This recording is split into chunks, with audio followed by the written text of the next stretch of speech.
ৰেবত মহন্তৰ এটি কবিতা অব্যক্ত বেদনা। কোনোবা এটা নিশা মই তুমি আমি হোৱাৰ কথা পাতিছিলোঁ। সেই সময়ে সুকীয়া আছিল। মোৰ দুহাতত দুখন সেউজীয়া হাত, ভৱিষ্যত সপোনৰ। আন এনিশা তুমি নোহোৱা হলা।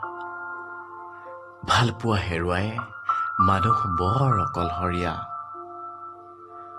বাউলি হলো, বতাহক সুধিলো তোমাৰ ঠিকনা। খিলখিলাই হাঁহিলো, তুমি বিহীনতাত সকলো নীৰৱ। কোনে দিব তোমাৰ ঠিকনা? এটা নিশা তেনেকৈয়ে পাৰ হ'ল। শব্দবোৰৰ লগতেই উমলিলো। পিয়াহত মোৰ কলিজা শুকাই গৈছে।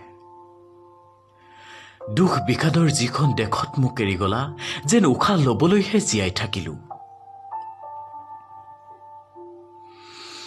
এই নিশা বুকুখনত প্ৰচণ্ড বিদ্ৰোহ হৈছে। প্ৰতিবাদত নামিছে প্ৰাণহীন শৰীৰ। নিস্তব্ধতাই বাৰে বাৰে প্ৰশ্ন কৰিছে মোৰ অজস্ৰ বৰ্ণমালা, তথাপিচোন বাক্ৰুদ্ধ। নিশাটোচোন শেষেই নহয়।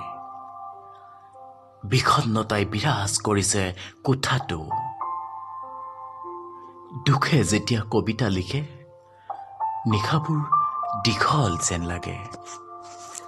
ধন্যবাদ।